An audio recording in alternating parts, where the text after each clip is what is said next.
하면 돼. 하면 돼. 안녕하세요. 저희 4조는 BIM 사례조사 주제로 파라나스 타워에 이용된 기술을 가져왔습니다.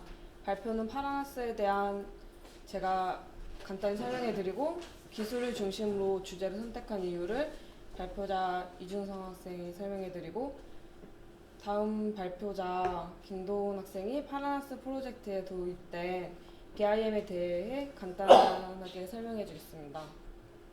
그리고 파라나스 사용된 BIM 기술 중 저희가 집중한 기술에 대해 자세한 설명과 미래 방향성을 저희 세 명이 거기서 단점 같은 걸 발견해서 그런 거를 발표자가 나눠서 발표하고 마치겠습니다. 파라나스 타워는 2013년도 기존 건축물의 증축과 개축 그리고 신축을 위해 창조건축에서 설계하고 GS건설이 BIM 기술을 이용하여 시공을 진행했습니다.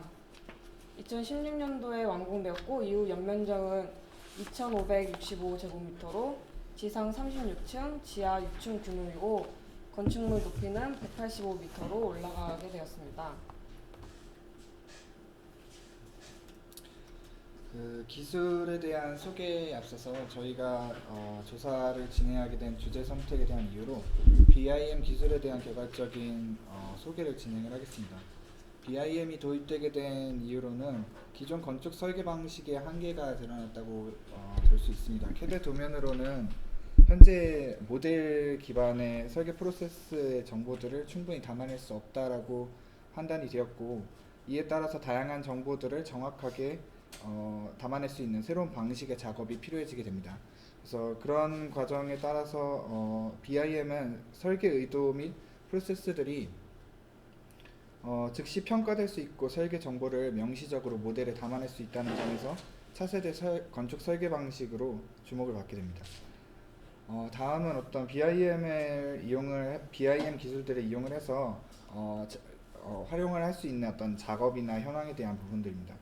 단순한 어떤 그 기록적인 부분이나 어떤 3D 모델적인 부분뿐만이 아니라 시공이나 어떤 비용을 산정한다는 견적이라든지 어떤 시설을 관리하는 부분, 그리고 나아가서 이제 어떤 그 RFID라고 하는 그 현장에서의 어떤 자재나 장비들에 대한 어떤 추적 기술들, 어떤 무선 칩들을 이용한 기술들까지 이용을 해서 BIM을 작업을 이런 식으로 이제 좀 더 효과적인 어떤 작업 방식들을 기대할 수 있다는 그런 부분들입니다.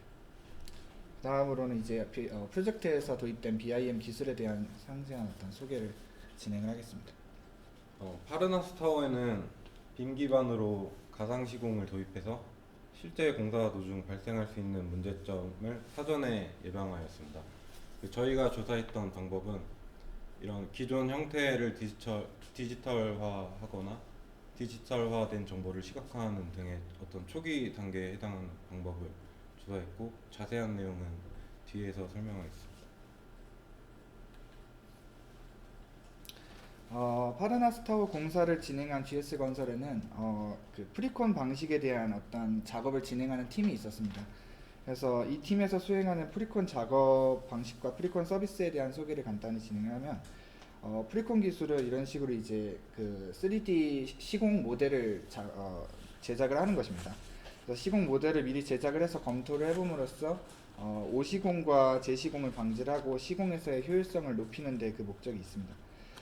그리고 그 시공에서의 어떤 단순히 모델을 만들어내는 것뿐만이 아니라 시공사와의 어떤 소통이라든지 시공 협력사들 간의 어떤 이해 조정을 이유로 여러 가지 이제 프로그램들, 소프트웨어들이 필요하게 되는데, 이런 과정에 의해서 이제 프리콘 작업의 BIM 소프트웨어의 사용은 불가피한 그런 상황입니다. 그래서 어쩔 수 없이 필수적으로 활용이 되는 부분인 것이고, 이어서 프리콘 서비스에 대한 어떤 부분들이 있습니다. 프리콘 서비스 같은 경우는 프리콘은 단순히 시공 부분에서 시공 모델을 만들어서 그 시공 지원을 하는데 그 목적이 있는데, 프리콘 서비스 같은 경우는 발주처와 어떤 설계사, 시공사 등의 건설 주체들이 모여서 시공상의 불확실한 부분이나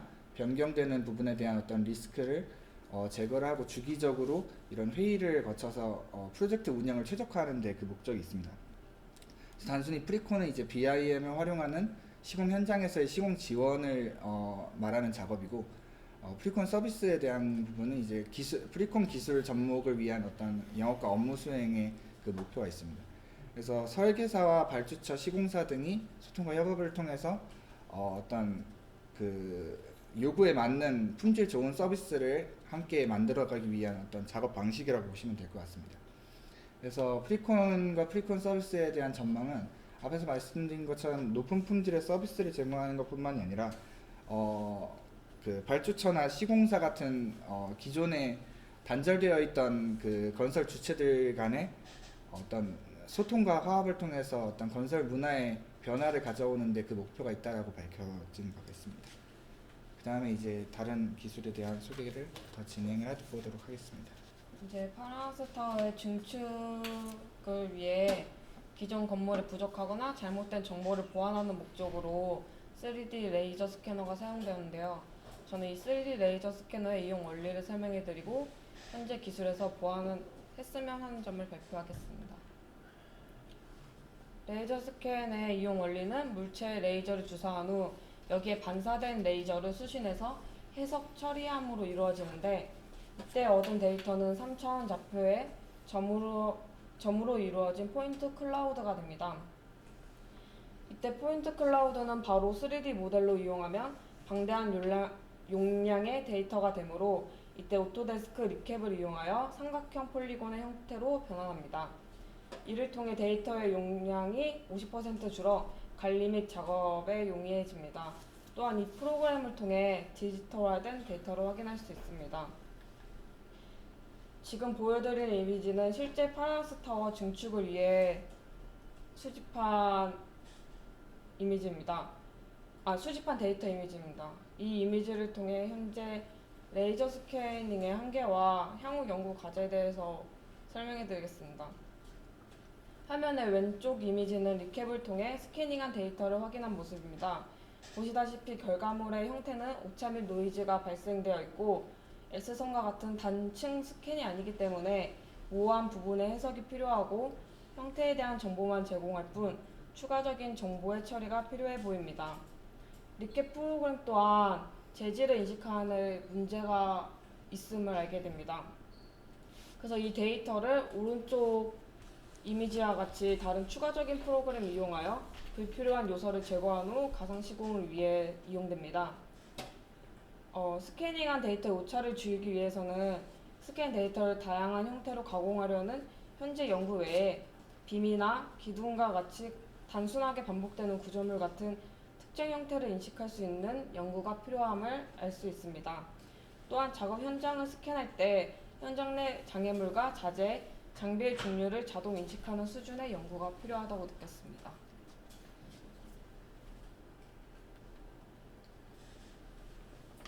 저는 문제점과 미래의 가치에 대해서 조사했는데요.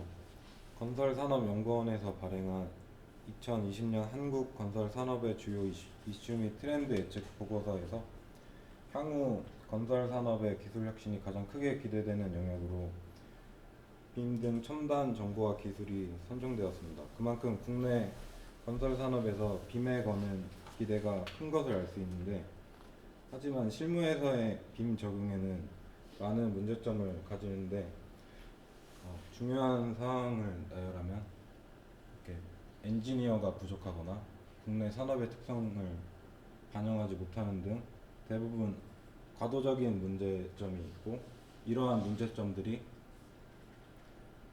단순한 3D 그래픽으로 활용하거나 어떤 중복된 작업이 발생하는 등의 이런 도입 문제들을 야기했다고 할 수 있습니다. 이런 현상들을 요약하자면 빔의 가능성을 인정하면서도 아직까지는 더 많은 시행착오가 필요하며 도입은 조금 더 상황을 지켜봐야 한다는 생각이 지배적이라고 할 수 있습니다.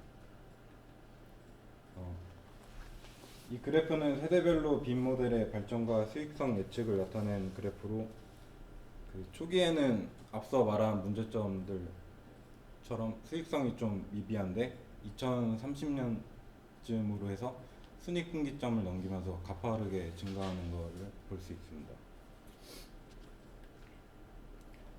먼저 처음 2000년에서 2010년의 기간을 1세대 빔으로 모델의 M으로 정의를 하였습니다. 이 시기의 가장 큰 목표는 2D를 어떻게 3D로 표현할 것인가였고, 이 시기에는 2D를 3D로 전환 설계하는 업체들이 수익을 얻었습니다. 그리고 이 2010년부터 20년까지의 기간은 2세대의 빔으로 모델과 엔지니어링이 결합된 M2로 정의를 하였습니다. 빔을 프로젝트에 적극적으로 활용하기 위해서는 3D 모델에 다양한 정보가 연계되어야만 실무에서 활용할 수 있고, 이 시기는 빔 모델의 엔지니어링 노하우를 접목시키려 노력하는 회사들이 즉 발주처, 설계사, 시공회사 또는 전문 건설 업체를 위해 빔 서비스를 개발하고 정보에 보다 쉽게 접근할 수 있도록 노력하는 회사들이 수익을 얻을 것으로 예측하였습니다. 그리고 다음 2020년부터 약 2030년의 기간은 3세대 빔으로 2세대 빔에서 어떤 경험적인 노하우가 더해지는 세대를 말합니다. 다시 말해서 빔의 모든 기능을 적용하는 것이 아니라 꼭 필요한 기능과 정보를 선택하여 모델 정보를 효율적으로 활용하는 것으로 진정한 의미의 수익성을 창출할 수 있는 경험적 노하우가 더해지는 세대를 말합니다. 다음은 2040년 이후의 모습으로 급격한 기술 발전 상황에서 2040년 이후의 빔을 예상하는 것은 무리일 수 있으나 4세대의 빔은 현재 개발 중인 가상현실이나 증강현실 기술이 빔과 접목되는 시기라고 할 수 있고, 단순히 시각적인 정보만을 전달하는 것이 아니라 인간의 오감을 자극할 수 있는 기술이 개발되지 않을까 예상됩니다. 다음은 참고 자료랑 팀원 사진 이상. 여기까지? 끝?